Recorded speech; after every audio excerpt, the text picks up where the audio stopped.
Hey, Technostuds! One of the important things to understand about backup is the backup types. So in this video, let's talk about backup types and what those look like.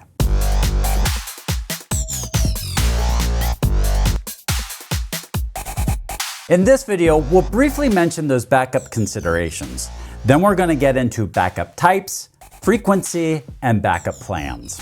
Some of the considerations we have over backup would be things like, is the data recreatable? How critical is the data? What's the cost of keeping that data? What is our RPO and RTO that we're advertising to our customers? What kind of disruption to our customers would it be if we didn't have that data? What are the copy times and what is the management time that it takes to manage that data? How much security do we need around that data? And how dynamic, how much change to that data is occurring? All those considerations go into things like how often, what's the frequency that we're going to back things up at?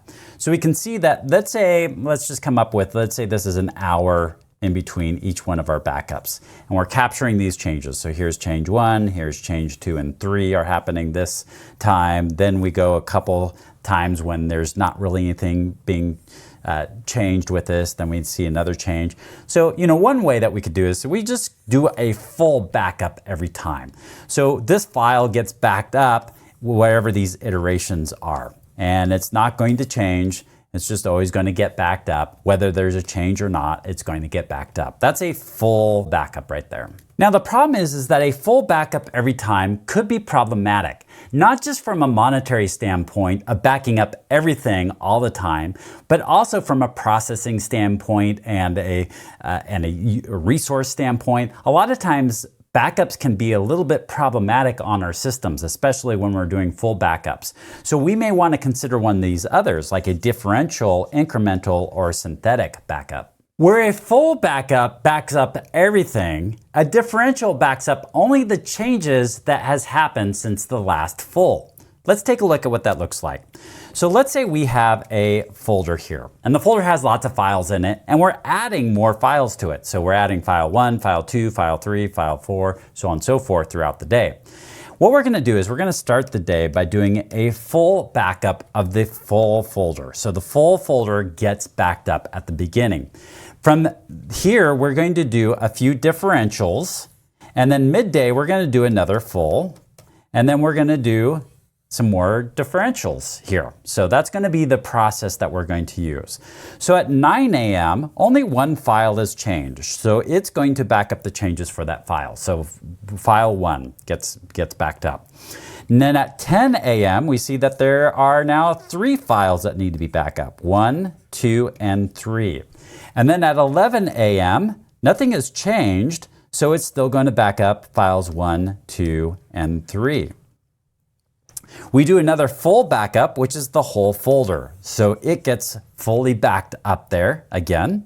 And then at 1 p.m., it's going to do whatever's changed. So files 4 and 5 have changed. So that'll back up 4 and 5.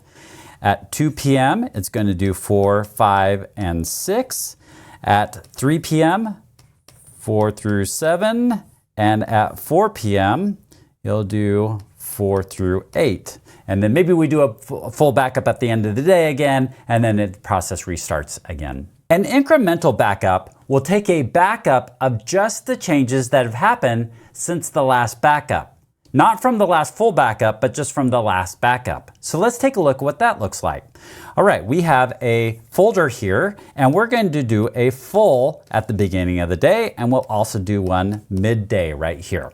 And then at 9 a.m., it's going to do a backup of the changes. So that's going to be file 1.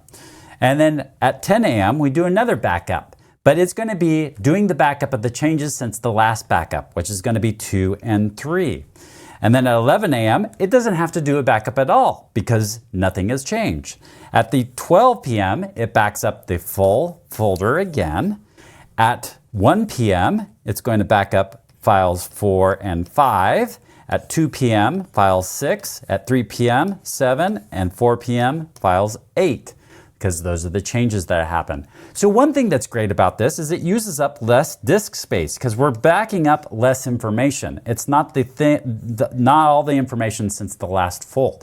So this really helps with speeding up this process and being able to save disk space. So if increment has all these advantages over the differential, why not just use incremental every time? And the answer comes into play is when we restore the data. Because how many files are we going to have to restore? We did those fulls at the 8 and the 12 p.m. Let's say there's an issue that happens where our files get broken right here and we need to restore till 3 o'clock, 3 p.m. right here. And so to do this, what we'd have to do is the last full, which would be at 12 p.m. right here. And then we would have to, for incremental, have to do this file right here because we have to do 4 and 5, this file right here because we have to do 6, and this file right here because we have to do 7. So we have to restore 1, 2, 3, 4 different files, 4 different backup files here. Versus differential, we would just have to do the full, and we would have to do this one right here, which would include 4, 5, 6, and 7. So we'd have to do a lot less restores with the differential. A synthetic full takes a little different approach. Let's say we do a full at 8 a.m. where we back up the whole folder, all the files that are in there. And then we do increments throughout the day. So on an hourly basis, we're going to do increments. And then we're going to roll this all up into a synthetic full. So we've got this synthetic full at the end of the day.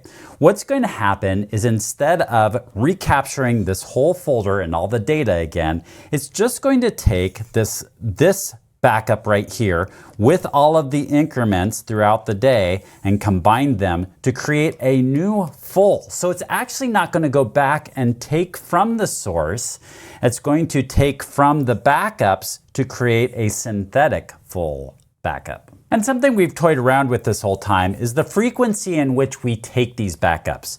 Do we want to continually take this on an ongoing basis? Do we want to do it every 15 minutes, every hour, every day, every week, every month, every year? So what is the frequency in which we take this backup? So what is a common schedule? What would be an example schedule? And this is one that I've commonly seen out there. And it really depends a lot on, once again, all of the variables that we've already mentioned. But one thing that we want is a full backup. And ideally, we'd do that at least once a day. A full backup would be great. But the problem is that when you're dealing with large amounts of data, it's really quite hard to get a full backup in. And in fact, a lot of the places that I worked with, it was hard to get a full backup in over the weekend. You would start a full backup on a Friday, and then it would continue through Saturday and possibly even into Sunday. And you want a little bit of wiggle room with that as well. And so if you missed that full backup, it would cause problems that whole next week with the whole system. And so we capture the full backup over the weekend when things are less busy. Now, obviously, this is going to depend on when your customers or your users are accessing this data, but a lot of businesses are off over the weekend, so that's a good time to do a full. And then perhaps what we do is we do differentials every day, daily. And this is going to take a lot less time because there's a lot less changes. And then throughout the day, we maybe on 15-minute increments, because let's say that's our recovery point objective, we do 15-minute increments, and so we're capturing this data all throughout that day. So if I have to recover something that's part of this day right here, let's say something goes awry and I need to restore back to this point right here, what I would end up doing is the last full, which is going to take a while to restore because it's taking that whole weekend just to capture it. So if I've got to restore it, that could be problematic in itself. But let's say we restore the full, and then I'd have to do the differential from the night before, and then I would do all of the incremental from that day to get to this point right there. And now I'm back up and running to this point in which I said. In this video, we start out with that brief mention over the considerations that we had when we're choosing the frequency and backup types and all the details about our backups. Then we got into our backup types and what are some of the different backup types, whether it's a full, differential, incremental, or synthetic full.